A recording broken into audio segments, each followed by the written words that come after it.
Hello, everyone. Welcome to the Sharia Way Read Aloud container. This container takes place usually every Wednesday. Yes, it is. It's Wednesday. At 2:30 p.m. Louisiana time. Although I'm not even in Louisiana, so I'll say Central Standard Time. Um, and yeah, in this container, we usually just the chapters and have been reading Hazrat Inayat Khan's The Mysticism of Sound and Music. And today we are focusing on chapter 12. We skipped chapter 10 and 11 to hold space for people to read it on their own. I think I skipped those chapters. Nothing personal to Hazrat Inayat Khan. He's still that dude. But I skipped it because I think in those chapters, they include conversations that he was having with people at a talk.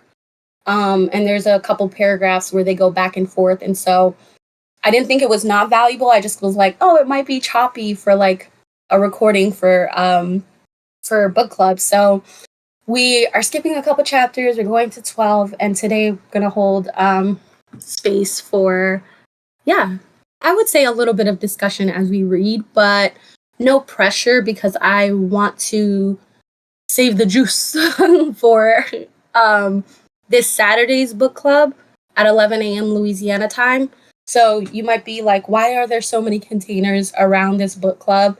So I'm just going to clarify it now if there is any confusion that the read aloud is exactly what it sounds like. Read aloud, do your little juice, barely. And the book club containers that happen on Saturdays at 11 a.m. Louisiana time are primarily for like kind of deconstructing, analyzing, philosophizing, dismembering, remembering, whatever it is that the chapter we read in the read aloud brought up for us. So like read aloud happens on Wednesday, book club on Saturday. So yeah, now that that stuff is kind of out of the way, um, yeah. Would anyone like to start off reading the first couple paragraphs and kick us off into chapter 12? I'm still a little winded from rapping. Um, so, okay, Tiff, thank you.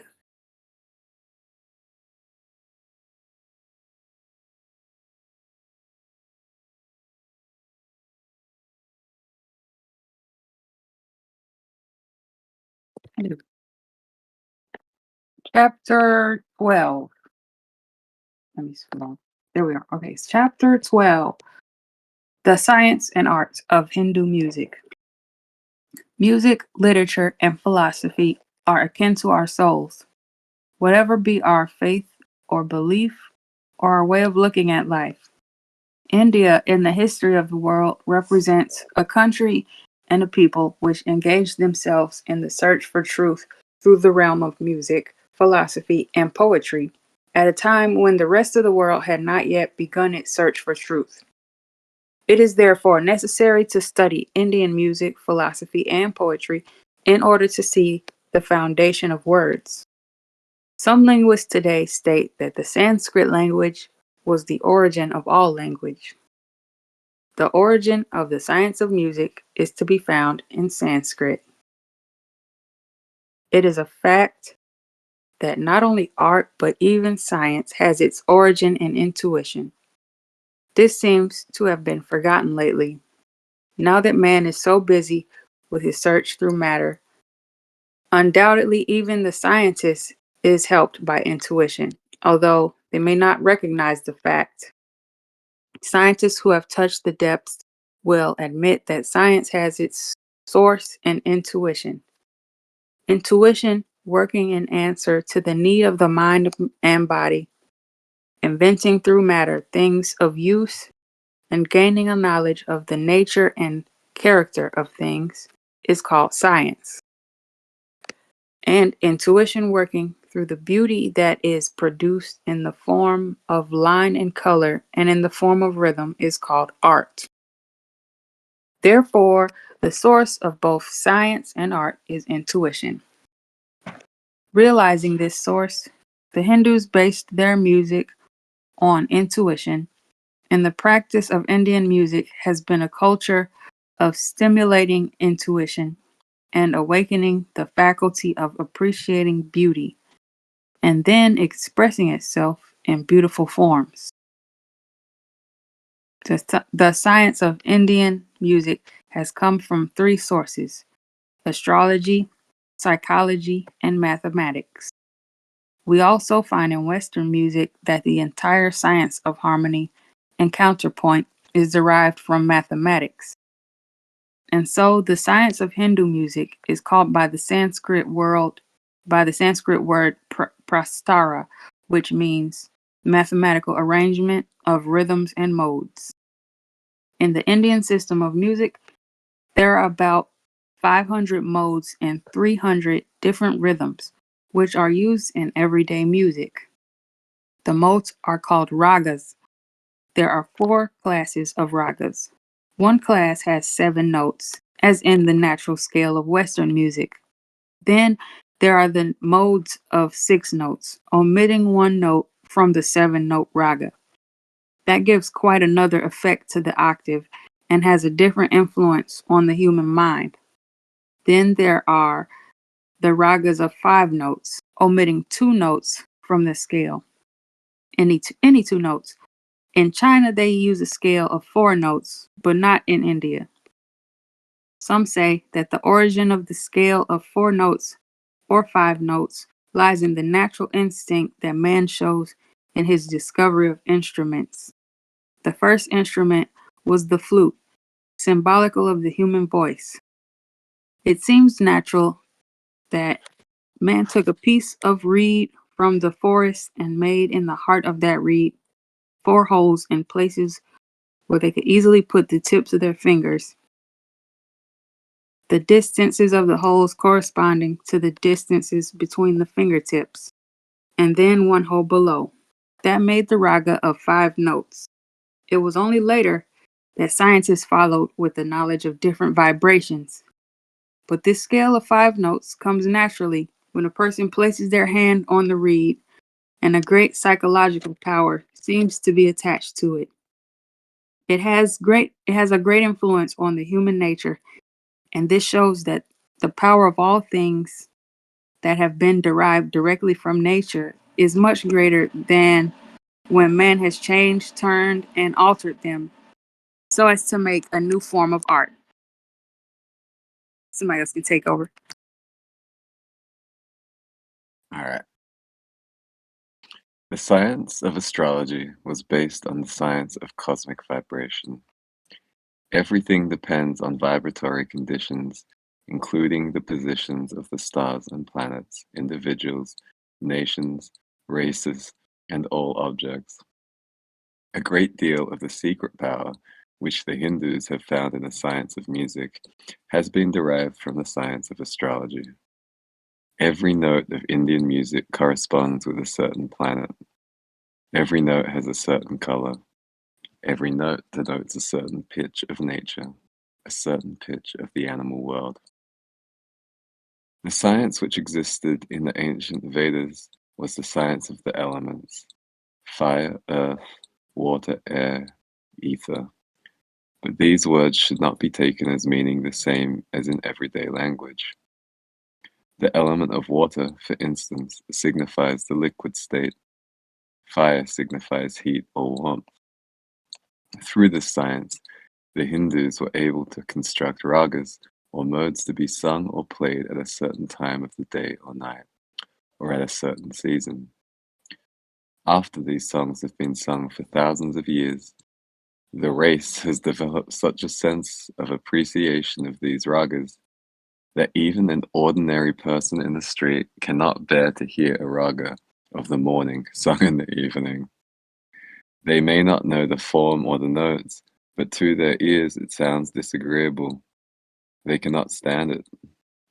We may say it is a matter of habit, and that is true, but I have made experiments with different ragas and found that a mode that should be sung in the middle of the night loses its beautiful influence if we sing it at noon. Every planet has a certain influence, and there must be a certain mode to answer it. If it is not so, then music may become a pastime, but it does not do the work for which music is designed. To an Indian, music is not an amusement or only for entertainment. It is something more than that. Music, for the Indian, is the food of their soul. It answers the deepest demands of their soul. A human is not only a physical body. A human has a mind, and behind the mind there is the soul. It is not only the body that hungers for food, the mind hungers for food, and the soul hungers for food. What generally happens is that humanity only ministers to its bodily needs and gives no attentions to their inner existence and their demands. It experiences momentary satisfaction, then hungers again, not knowing that the soul is the fineness of one's being. And so that unconscious craving of the soul remains. All right, I'll drop for now.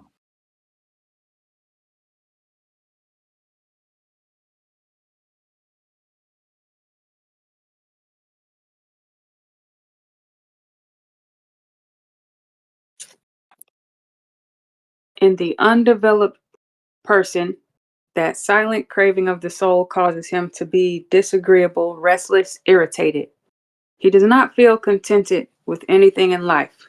He feels like quarreling and fighting. In the person of fine feeling, this hunger of the soul expresses itself in depression or despair. They find some satisfaction in love of reading, love of art. The soul feels buried in the outer material world, and the soul feels satisfied in living when it is touched with fine vibrations. The finest matter is spirit, and the grossest spirit is matter. Music, being the finest of arts, helps the soul to rise above differences. It unites souls because even words are not necessary. Music stands beyond words. The art of Hindu music is unique in its character, for every player or singer is given perfect freedom in expressing their soul through their art. The character of the Indian nation can be understood through its spirit of individualism. The whole education tends to individualism, to express oneself in whatever form one is capable of. Therefore, in some ways to their disadvantage, in many ways to their advantage.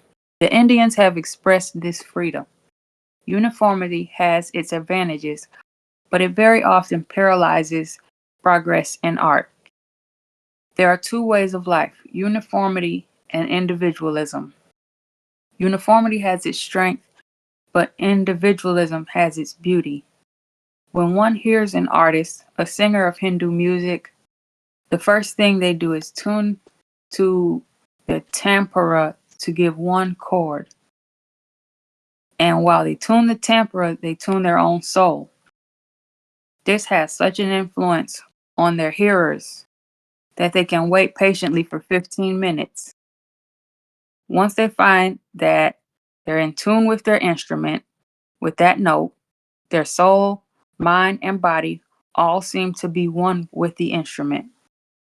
A person with a sensitive heart listening to the song, even a foreigner, will perceive the way the artist sings into that chord, the way they tune their spirit to that chord. By that time, they have concentrated. By that time, they have attuned themselves to all who are there.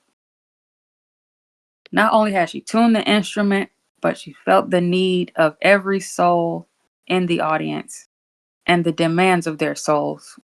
What do they want at the time? Perhaps not every musician can do this, but the best can. Then he synthesizes it and it all comes automatically.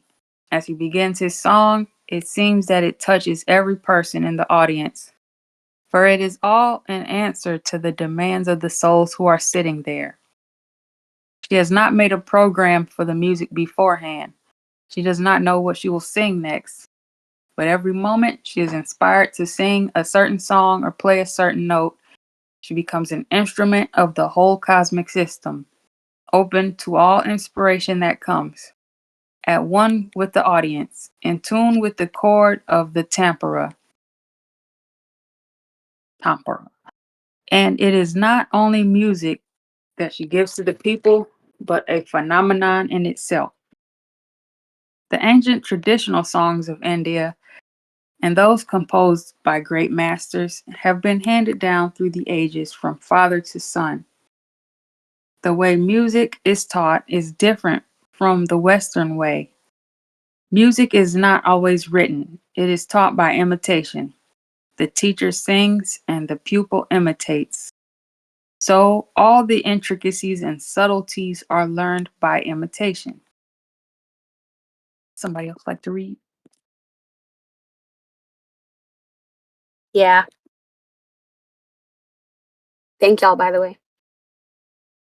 It is the mystical part that has been the secret of all religions. The great ones of this world, such as Christ, Buddha, and others, have come from time to time to be examples for the people and to express that perfection that is in the object of every soul. The secret that was hidden behind all these great religions and in the work of these great teachers was that man should reach to that utmost height that is called perfection in women. And it is this principle that is taught from the first lesson the musician gives to their pupil. The pupil not only imitates the teacher, but they focus on their spirit upon the but they focus their spirit upon the spirit of the teacher. And they not only learn, but they inherit from this spirit. The lack we find today, in spite of all spiritual awakening, the reason why so many seekers after truth do not come to a satisfactory result, is that they always pursue outwardly. They take it from the book or they learn it from a teacher. There was a time in the East, and this exists even now, when a young person who went to learn from a teacher had a great regard for the teacher. Their respect, their attitude towards their teacher was as towards their priest. Therefore, in this manner, they learned to value and appreciate and respect knowledge. Not only did they learn, but they inherited knowledge from the teacher. It is most wonderful to read about the lives of the great singers of India, how they imitated their teachers, how they sometimes became even greater than their teachers. Would anyone else like to read? The object of Indian music is the training of mind and soul, for music is the best way of concentration. When you tell a person to concentrate on a certain object, the very act of trying to concentrate makes their mind more disturbed. But music, which attracts the soul, keeps the mind concentrated. If only one knows how to appreciate it and to give one's mind to it, keeping all other things away, one naturally develops the power of concentration. Besides the beauty of music, there is that tenderness that brings life to the heart. For a person of fine feelings, for a person of kindly thought, life in the world is very trying. It is jarring, and sometimes it has a freezing effect. It makes the heart, so to speak, frozen. In that condition, one experiences depression and the whole life becomes distasteful. The very life that is meant to be heaven becomes a place of suffering. If one can focus one's heart on music, it is just like heating something that was frozen. The heart comes to its natural condition, and the rhythm regulates the beating of the heart, which helps to restore health of body, mind, and soul, and brings them to their proper tone. The joy of life depends upon the perfect tuning of mind and soul. And thus concludes the chapter.